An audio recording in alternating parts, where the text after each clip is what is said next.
Assalamualaikum warahmatullahi wabarakatuh. Waalaikumsalam warahmatullahi wabarakatuh. Mari kita mulai pertemuan kita di pagi hari ini dengan berdoa bersama-sama. Bismillahirrahmanirrahim. Radina billahi rabba wa bil islami dina wa bi Muhammadin nabiyya wa rasula. Rabbana zidna ilman nafi'a warzuqna fahma wasi'a. Allahumma rizukna fahman nabiyyin wa hifdzal mursalin wa ilhamal malaikatil muqarrabin bi rahmatika ya arhamar rahimin. Alhamdulillah wassalatu wassalamu ala Rasulillah wa ala alihi wa sahbihi wa mawala wa la haula wa la quwata illa billah ma ba'du. Rabbi israh li sadri wa yassir li amri wa hlul 'uqdatam min lisani yafqahu qawli. Amma ba'du. Bapak Ibu yang saya hormati, alhamdulillah puji syukur pada Allah di pagi hari ini Allah mempertemukan kita kembali. Alhamdulillah kita sudah masuk di juz yang kedua. Gak terasa ya Bu? Gak terasa ya? Iya. Terasa lah. Masa gak terasa? Iya. Iya. Sudah juz 2. Jadi di juz 2 ini nanti sedikit saya ingin menyampaikan materi-materi apa yang akan kita pelajari di juz 2 ini. Yang pertama, kemarin di juz 1 kita sudah mempelajari tentang isim. Ya. Sekarang nanti di juz 2 ini kita sebenarnya fokusnya kepada fi'il. Fokusnya kepada fi'il. Jadi fi'il itu kata kerja. Nanti fi'il di kata kerja ini nanti kita bagi menjadi berapa? 3 atau 4? 3 aja ya, yang 3 aja kita. Walaupun ada yang berpendapat 4, nggak apa-apa. Yang pertama nanti kita akan mempelajari tentang fi'il madhi. Yang kedua tentang fi'il mudhari'. Yang ketiga tentang fi'il amr. Ya. Fi'il madhi itu apa? Kata kerja lampau. Lampau. Untuk fi'il mudhari' kata kerja apa? Sekarang. Sekarang kalau amr kata kerja perintah. Nah, kata kerja perintah. Nanti dari fi'il madhi, mudhari', amr ini nanti tidak bisa lepas dari yang namanya isim dhamir. Apa Pak? Isim dhamir.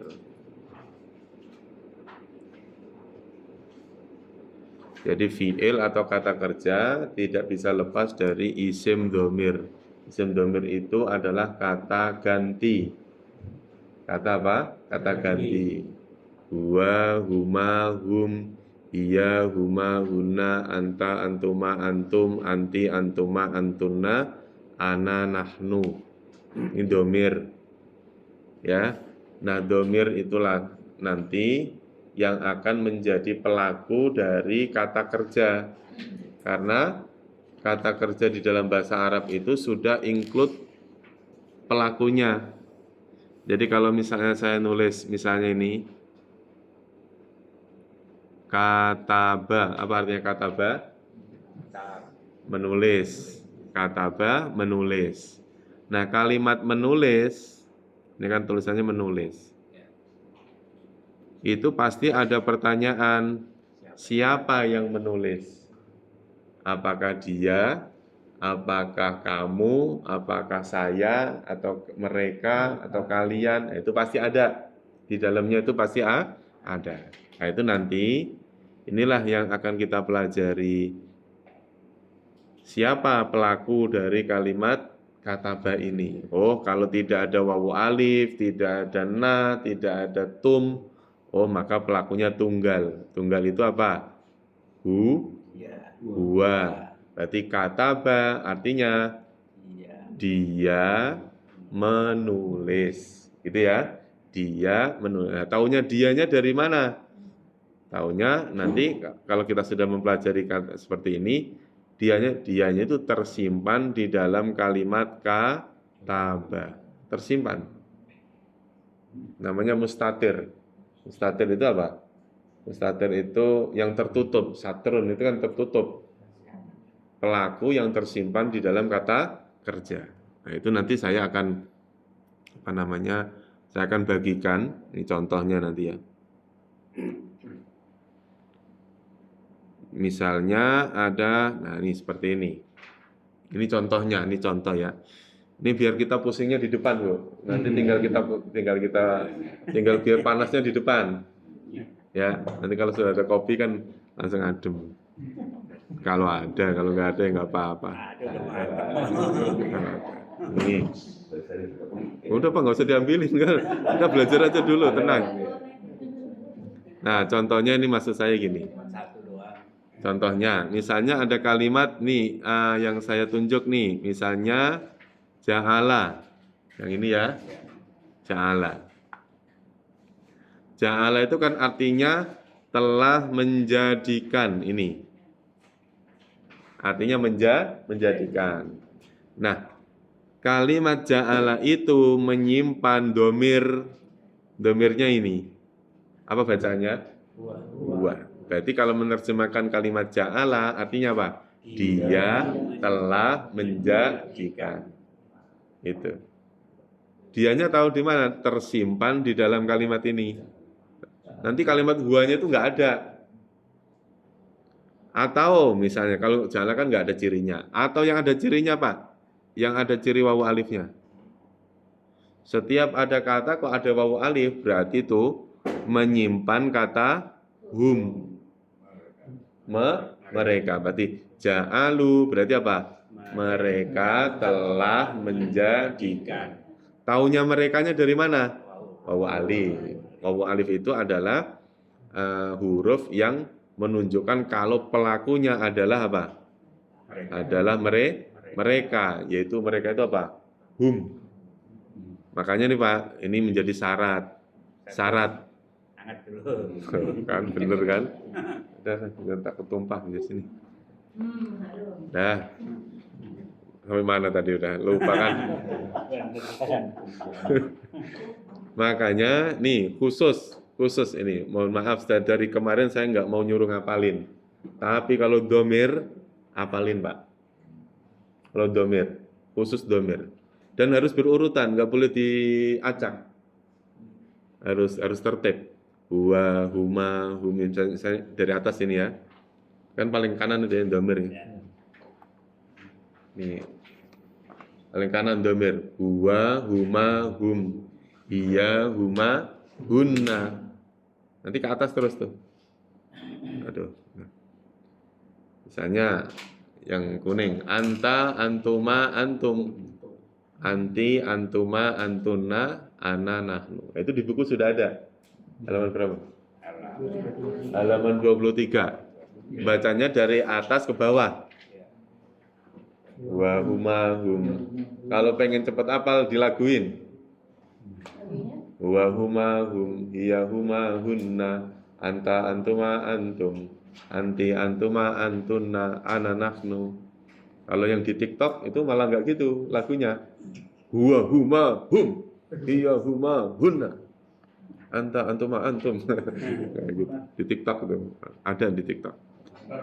Oh, Bapak nggak main TikTok sih, jadi nggak tahu. Kalau kita ada waktu di masjid, depan sama-sama teman saling menghafal. Nah, bagus tuh. Atau kalau pas Bapak lagi senam nih, udah nggak musim 1, 2, 3 nggak musim. Huwa, huma, hum, iya, huma, hunna. Sambil senam. Hafalin Pak, karena ini nanti maksud saya gini, kenapa harus suruh ngapalin? Kayaknya kok susah amat, bukan masalah susahnya. Ini nanti ketika kita belajar tentang fi'il, maka sesuai tuh. Misalnya ja'ala, kita langsung hafal, kalau sudah hafal huwa huma langsung hafal. Ja'ala, ja'ala, ja'alu, ja'alat, ja'alata, ja'alna, ja'alta, ja'altuma, ja'altum, ja'alti, ja'altuma, ja'altunna, ja'altu, ja'alna 14. Kholako, kholaku, kholakot, kholakota, kholakna, kholakta, kholaktuma, kholaktun, kholakta, kholaktuma, kholaktum, kholakti, kholaktuma, kholaktuna, kholaktu, kholakna. Terus saja begitu. Karena dimulai dari ngapalin apa? Ngapalin apa, Do? 14 ya. Kayaknya kok susah amat ya suruh ngapalin. Pokoknya dicoba aja dulu. Yang positifnya refleksi otak. Fleksi otak. Nah, itu benar Bu Mary itu. Setuju saya. Kayaknya jangan sampai otak kita itu masih apa ya? Masih kosong. Nggak pernah buat ngapalin. Mau ngapalin anaba nggak susah banget nggak hafal-hafal. Ya, ini. Nah, itu yang ada di sini ini saya bagikan nih. Ya, biar untuk belajar aja. Jadi, kita mulai dari mencoba mentasrif. Ini mah nggak usah terlalu dibikin pusing, Pak. Kayak gini nih. Nanti akan saya kasih tahu gimana caranya ngapalin yang gampang. Gitu. Yang penting hafal apa dulu? Domirnya dulu. Yang penting domir. Oh. Ini mah gak nakut-nakutin, memang begitu caranya. Cara belajarnya begitu. Nah, karena udah juz 2, sudah mulai juz 2 itu sudah mulai belajar apa tadi? Sudah mulai belajar tentang fi'il. Nah, fi'il madhi itu nanti totalnya ada 14, fi'il mudhari ada 14, fi'il amr ada 6. Berapa itu? 34. Nah, 34.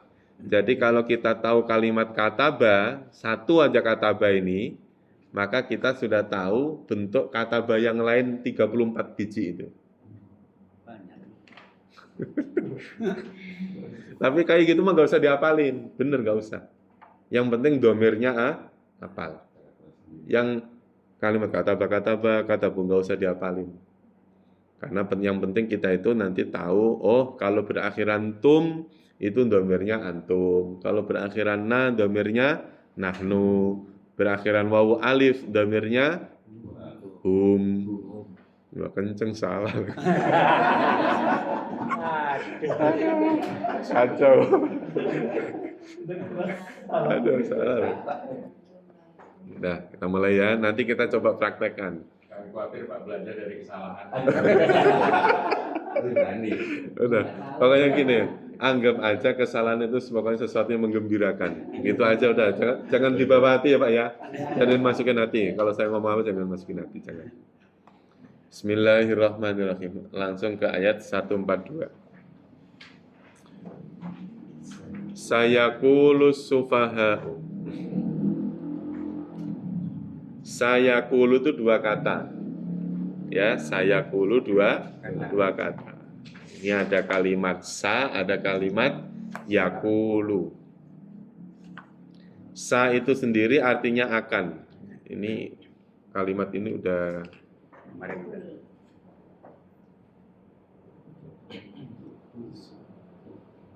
sa sendiri itu artinya akan. Akan. Jadi kalla saya'lamuna summa kalla saya'lamuna. Sa-nya itu artinya akan. Maka setiap ada kalimat kok didahului dengan kalimat sa, maka kalimat itu pasti fi'il mudhari'. Ini saya udah ngomong fi'il madhi, fi'il mudhari' nggak apa-apa ya Pak? Harus langsung nyambung. Kalau fi'il madhi berarti kata kerja lampau. Kalau fi'il mudhari' kata kerja sekarang atau akan. Kalau fi'il amr berarti kata kerja perintah. Nah. Karena semakin ke sini Pak, itu semakin banyak istilah-istilah yang akan kita dengar. Misalnya yang dulu sudah pernah kita pelajari, isim, apa itu isim? Kata benda, fi'il, kata kerja, huruf, mudzakkar, laki, muannas, perempuan, mufrad, satu, musanna, dua, jamak, banyak, salin, beraturan, Taksir, Katakan. berantakan, tidak beraturan.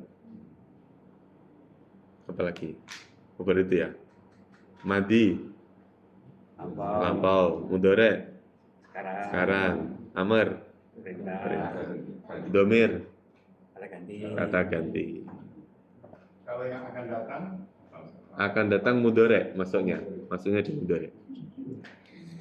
Sayakulu akan berkata, karena yakulu berasal dari kalimat kola, akan berkata.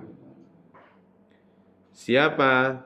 Ini maksudnya ya bukan apa ya, suatu saat nanti atau saat itu ya, akan berkata siapa? As-sufaha'u, orang-orang bodoh. Karena kalimat as-sufaha itu huruf terakhirnya apa nih? Doma. Maka kata as-sufaha ini adalah pelaku dari kalimat yakulu. Gitu ya. Pelaku dari kalimat yakulu. Sayakulu sufaha'u. Orang-orang bodoh akan berkata. Orang bodoh itu siapa? Minan nasi, dari golongan manusia. Makanya boleh diterjemahkan as-sufaha'u minan nas, terjemahnya jadi satu. Gimana? Orang-orang bodoh dari golongan manusia akan berkata. Akan berkata apa? Ma wallahum. Ma, apa yang? Ma wallahum, apa yang wallahum akan memalingkan.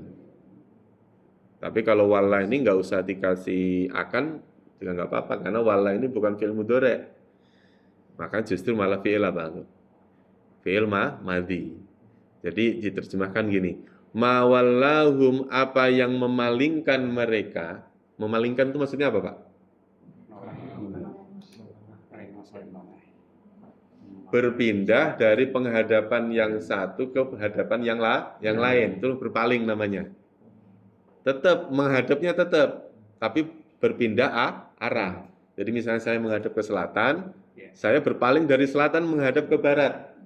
Berarti saya menghadap ke barat. Itu namanya berpaling dari selatan. Ini kaitannya berpalingan menghadap ke kiblat. Ayat ini menjelaskan tentang ketika Nabi Muhammad datang ke kota Madinah, Allah memerintahkan sholatnya bukan menghadap ke Ka'bah, tetapi menghadap ke Palestina, ke Baitul Maqdis. Makanya Baitul Maqdis ini menjadi tempat yang mulia, karena dulu pernah dijadikan kiblat. Ma wallahum, apa yang memalingkan mereka an kiblatihim, dari kiblat mereka, allati kanu alaiha, allati yang kanu mereka alaiha atasnya, maksudnya mereka wajib menghadapnya. Maksudnya gini, orang-orang bodoh itu, yang dimaksud orang bodoh ini siapa? Iya pasti manusia, nggak ada hewan bodoh, nggak ada, pasti manusia. Maksudnya ini siapa? Orang-orang munafik, maksudnya gitu ya. Orang-orang munafik dari golongan Bani Israel ya, orang-orang itu akan berkata kepada Muhammad tentang perpindahan kiblat. Tadinya menghadap ke Ka'bah, kok sekarang menghadap ke Baitul Maqdis. Bisa bayangin nggak Pak, menghadap ke Baitul Maqdis dengan menghadap ke Ka'bah itu?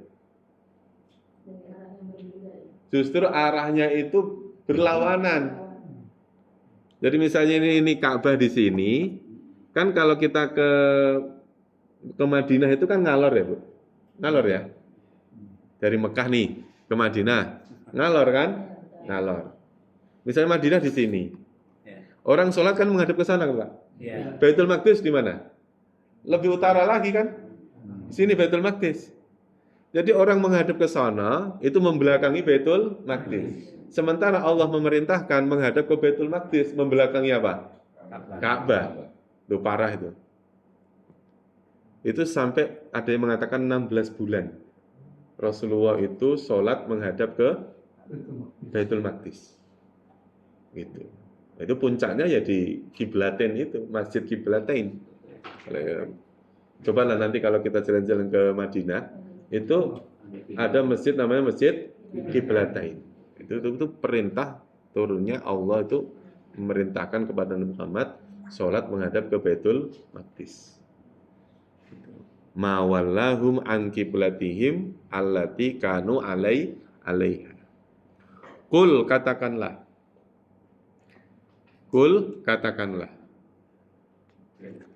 Lillahi bagi Allah atau apa? Milik Allah. Al-masyriku. Al-masyriku berasal dari kalimat syuruk. Syuruk apa syuruk? Oh, masuk. Syuruk. Timur. Syuruk itu artinya terbit. Ya Pak ya?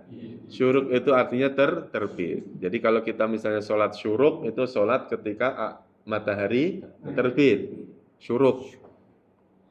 Nah, ditambahi ma menjadi masyrik, tempat terbit. Gitu ya. Ditambahi ma nih, ma. Al-masyrik. Ini awal mulanya kalimatnya itu syuruk, artinya terbit. Masyrik, tempat terbit. Sujud, artinya apa sujud? Sujud. Masjid, tempat sujud. Gitu Pak. Sholat. Musolla, tempat sholat. Syarobun, minum. Masrob, artinya tempat minum. To'ama, makan. Mat'am, tempat makan. Nah, kalau kita di hotel, kalau nggak di Madinah atau di Mekah, kalau naik lift, kok ada M, tekan M Pak. Kemana itu? Restoran. M, mat'am, tempat makan. Itu. Kalau ada tulisan M, nanti langsung ke tempat makan. Kan itu M itu mat'amun, tempat makan. Sakit. Mustasfa. Maghrib wal maghribu itu berasal dari kalimat ghurub. Ghurub artinya apa? Terbenam. Maghrib tempat terbenam. Akhirnya ini menjadi arah.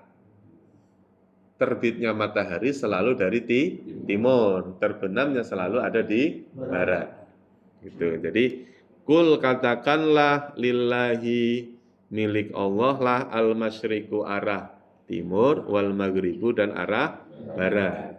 Artinya arah mana saja kepunyaan siapa? Allah. Jadi mau sholat menghadap ke mana saja itu kalau yang menyuruh Allah pasti benernya.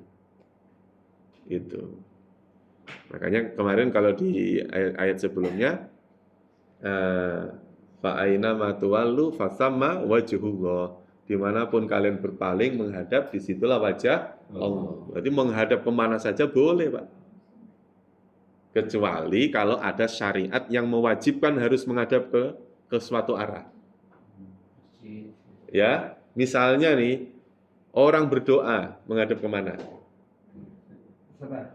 Bebas kan? Orang berdoa menghadap kemana saja boleh. Ya. Sholat wajib menghadap kemana? Ke kiblat karena ada perintah menghadap ke kiblat. Gitu. Coba kalau sholat itu nggak ada perintah menghadap ke kiblat, sholat menghadap kemana aja. Gitu. Sama halnya ketika kita di atas kendaraan, di atas pesawat, di kereta api, ya menghadap kemana aja sesuai dengan apa tuh? Sesuai dengan arah kemana kendaraan itu berlaju. Yahdi mayyasha'u, yahdi dia memberi petunjuk. Nah, kalimat yahdi itu kan dimulai dengan huruf ya. Itu ya. Ya inilah yang menandakan kalau kalimat yahdi itu pelakunya adalah huwa. Pelakunya adalah huwa. Sama dengan kalimat yasha. Yasa itu dia menghendaki, yang menunjukkan dia yang mana? ya-nya. Maka ya-nya itu bermakna huwa. Ya-nya bermakna huwa. Di sini. Gitu. Nah, ini namanya fi'il mudhari yang diawali dengan ya. Nah, ya itu menunjukkan huwa. Nah, huwa ini siapa? Huwa itu siapa? Huwa itu adalah Allah. Benar tidak? Nah, coba kita samakan ya. Caranya bagaimana? Kita urai satu-satu. Huwa itu adalah isim. Betul tidak? Udah ngomong betul gitu aja, susahnya sih. Betul tidak? Betul. Biar saya seneng gitu, Pak. Kan udah saya jawabin. Tinggal ngomong betul gitu aja. Ini saya bukan wah biar salah enggak. Isim. Huwa itu mudzakkar. Benar enggak, Pak? Betul. Udah ngomong betul gitu aja, mudzakkar. Huwa itu tunggal atau mufrad. Benar enggak? Betul. Berarti huwa itu isim mudzakkar mufrad. Gitu ya. Lafal Allah sekarang isim bukan? Isim. Mudzakkar atau muannas? Mudzakkar. Tunggal atau jamak? Tunggal. Berarti mufrad. Berarti lafal Allah dengan huwa sama. Makanya nggak heran Pak kalau kita kadang-kadang ada kalimat yang apa ya? Ada dhamir huwa kembalinya langsung ke Allah. Misalnya wa ilahukum ilahu wahid. La ilaha illa huwa. Tiada Tuhan kecuali Dia. Dia itu siapa? Allah. Gitu. Makanya ada beberapa dhamir yang nanti bisa dipakai dikembalikan ke lafal Allah. Misalnya huwa, anta. La ilaha illa anta. Anta. Atau misalnya ada kalimat ana. Ana. Misalnya Allah mengatakan la ilaha illa ana. Gitu ya. Nah, jadi ada lafal huwa. Nah, makanya yahdi dia siapa? Allah memberi petunjuk mayyasha kepada orang yang ia siapa? Ia Allah, ia kehendaki ila siratin ke sirat apa sirat? Jalan mustaqim yang lurus, yang mustaqim, yang istiqomah. Saya ulangi lagi. Saya kulus sufaha'u. Saya kulu akan berkata as-sufaha'u orang-orang bodoh minan nasi dari manusia. Mawallahum apa yang memalingkan mereka an kiblatihim dari kiblat mereka allati yang kanu mereka adalah alaiha atasnya, maksudnya allati kanu ala itu yang mereka wajib menghadapnya. Kalau kita terjemahkan ini ya, karena apa? Menghadap ke kiblat itu adalah perintah, gitu ya, perintah. Makanya orang menghadap ke Ka'bah, sholat menghadap ke Ka'bah. Waktu itu ya rancu. Waktu itu yang mengherankan, loh. Kata orang Quraisy, katanya nggak boleh nyembah berhala. Kok ini malah sujud menghadap Ka'bah? Coba ya. Katanya nggak boleh nyembah batu. Kok ini malah sujud menghadap Ka'bah? Awalnya rancu, jelasinnya ya agak repot. Gitu. Berarti pikirannya single. Gitu. Jadi awalnya juga jelasinnya juga repot. Gitu. Begitu pindah ke hijrah ke Madinah, Rasul diperintahkan untuk menghadap ke Baitul Maqdis. Loh, Islam ini gimana? Kok nggak konsisten? Awalnya menghadap ke Ka'bah, kok sekarang malah membelakangi Ka'bah? Kok kemarin menghadap ke Baitul Maqdis, kok tahu-tahu sekarang menghadap ke Ka'bah lagi? Kata orang-orang munafik nggak konsisten. As-sufaha ini, kata orang as-sufaha ini nggak konsisten. Nah, makanya terus kemudian ini hati-hati kalau kita sedang menjadi pengurus masjid ini Pak, kaitannya sama kiblat.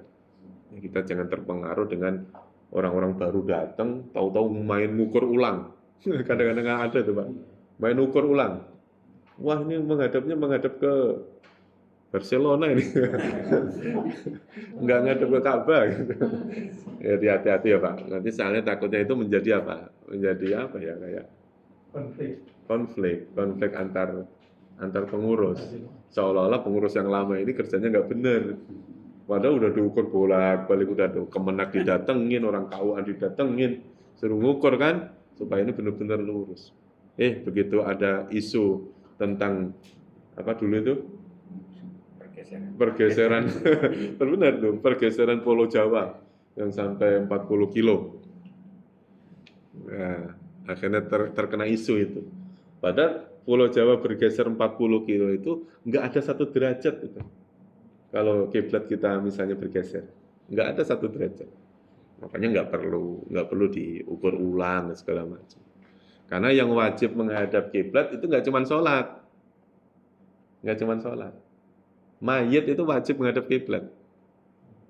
Nah kalau masjidnya dirubah, mayit itu dirubah sekalian, gali-gali itu, digali semuanya, ini lagi, diukur lagi. Kadang-kadang makanya kaitannya menghadap kiblat itu kalau menurut Imam Syafi'i ada hukumnya tersendiri ya Bu ya. Jadi ada istilahnya Ainul Ka'bah, ada Jihadul Ka'bah. Jadi orang yang berada di Masjidil Haram ya wajib lurus, wajib. Jadi kalau nanti kita semuanya misalnya umroh di sana, jangan nanya kiblatnya mana. Nah, ini udah di depan Ka'bah masih nanya, Ustaz kiblatnya kemana?